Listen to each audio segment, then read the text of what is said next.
আসসালামু আলাইকুম। আজকে আপনাদের জন্য নিয়ে আসলাম রোদে দেওয়ার ঝামেলা ছাড়াই টক ঝাল মিষ্টি আমের আচারের রেসিপি। কোনো রকম বাড়তি ঝামেলা ছাড়াই খুব সহজেই আচারটি তৈরি করে নেওয়া যায়। আর টেস্টের কথা আমি কিছু বলবো না, আপনারা তৈরি করে অবশ্যই আমাকে জানাবেন আপনাদের আচারটির টেস্ট কেমন এসেছে। তবে এতটুকু বলতে পারবো, জীবনে যদি খুব মজার আমের আচার খেয়ে থাকেন তার মধ্যে একটি হবে এই আচারটি। এই আচারটি বানিয়ে খাওয়ালে ছোট বড় সবার প্রশংসা পাবেন, আমি গ্যারান্টি দিতে পারি। এতটা মজা হয়ে থাকে এই আচার, যে একবার খাবে সারা জীবনেও ভুলতে পারবে না এই আচারটার টেস্ট। তাহলে চলুন আমরা কাজে লেগে যাই।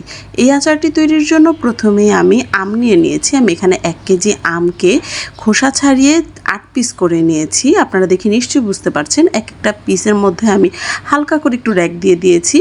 আর এই আমগুলোকে আমি হাফ চা চামচ লবণ এবং হাফ চা চামচ মরিচের গুঁড়া দিয়ে মাখিয়ে একটি পাত্রে ছড়িয়ে ছিটিয়ে রেখে দিয়েছিলাম 4 থেকে 5 ঘন্টার জন্য।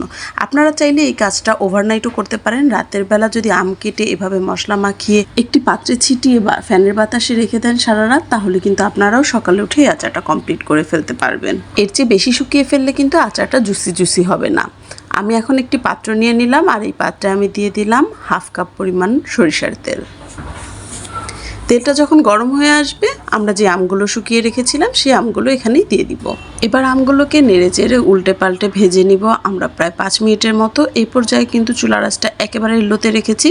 আর আমি এই আমগুলো দেশি আম নিয়েছি। দেশি আম কিন্তু খুব সহজে গলে যায় না। আপনারা দেশি আম দিয়ে আচারটা করতে চেষ্টা করবেন, তাহলে কিন্তু বেশিরভাগ আমগুলোই আস্তে আস্তে থাকবে, হালকা পাতলা গলবে, খুব বেশি গলে যাবে না।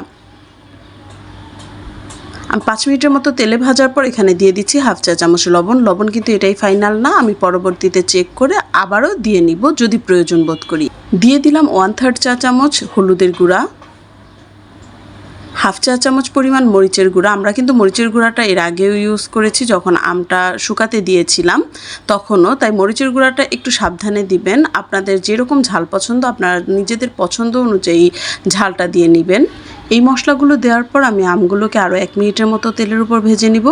এতে করে মশলার কাঁচা ভাবটা বা কাঁচা গন্ধটা দূর হয়ে যাবে। এবার এখানে অ্যাড করে দিচ্ছি চিনি। আমি এখানে টোটাল 2 কাপ পরিমাণ চিনি দিয়ে দিচ্ছি। আমি এখানে 1.5 কাপ পরিমাণ দিয়েছি, বাকি হাফ কাপ আমার স্কিপ হয়ে গিয়েছে, তবে আমি সেটা দিয়েছি। এই আচারটাতে মিষ্টির পরিমাণটা একটু বেশি হলে ভালো লাগে, তবে আপনারা চেক করে নেবেন নিজেদের পছন্দ অনুযায়ী কেমন মিষ্টি হলো। আর একটা কথা না বললেই না, আচার যখন আপনারা তৈরি করবেন তখন যেই রকম মিষ্টিটা দেখা যায় পরবর্তীতে মিষ্টি কিন্তু কমে আসে। কারণ আমরা যখনই টক জিনিসের আচার তৈরি করি তখন কিন্তু এর ভেতর থেকে টক ছেড়ে দেয়। আচার থাকতে থাকতে কিন্তু মিষ্টির ভাবটা কমে আসবে আরও।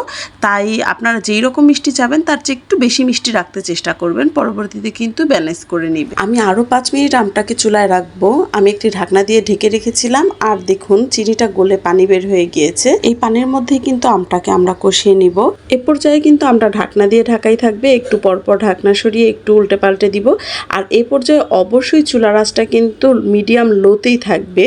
এই আচারটা এতটা লোভনীয় হয় যে বিশ্বাস করেন বাড়ির বাচ্চারা একদম চেটেপুটে খাবে এই আচারটি। একবার তৈরি করেই দেখেন, আর অবশ্যই আমাকে কমেন্টে জানাবেন কেমন হলো আপনাদের আচারটা। আমি কিন্তু এই আচারে রাঁধুনি 5 ফোড়নের গুঁড়া যেটা সেটাই ইউজ করছি। আমার হাতে সময় কম ছিল তাই আমি 5 ফোড়ন গুঁড়াটা নিয়ে এসেছি।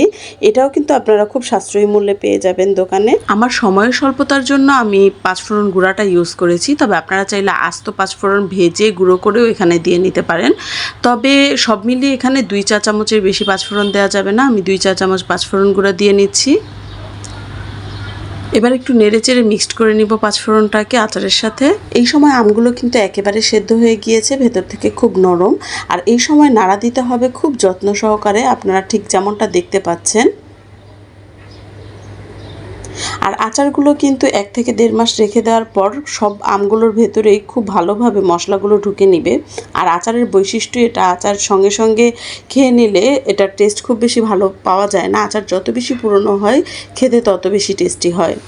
এ পর্যায়ে অ্যাড করে দিচ্ছি 3 টেবিল চামচ সিরকা। আর এই সিরকাটা এই আচারটাকে আরও দীর্ঘস্থায়ী হতে সাহায্য করবে। আমাদের আচার তৈরিটা কিন্তু প্রায় কমপ্লিট। আমি এখন আরও হাফ মিনিটের মতো নেড়ে চেড়ে তারপর আচারটাকে নামিয়ে নিব। এ পর্যায়ে আপনারা লবণটা দেখে নিতে পারেন, যদি প্রয়োজন মনে করেন তাহলে আরও একটু লবণ অ্যাড করে দিতে পারেন। তবে আমার আচারটা পারফেক্ট ছিল। আমাদের টেস্ট অনুযায়ী লবণটা একদম ঠিকঠাক ছিল। আমার আচার তৈরিটা একেবারেই কমপ্লিট। এবার এই আচারটা ঠান্ডা হতে দিব এবং ঠান্ডা হওয়ার পর একটি শুকনো জারে, কাচের জারে আমি আচারটা ঢুকিয়ে রাখবো। আজকের মতো এখানে বিদায় নিয়ে নিচ্ছি। চলে আসবো আরেকদিন নতুন আরও একটি রেসিপি নিয়ে। সেই পর্যন্ত ভালো থাকবেন, সুস্থ থাকবেন, আমাদের জন্য দোয়া করবেন। আল্লাহ হাফেজ।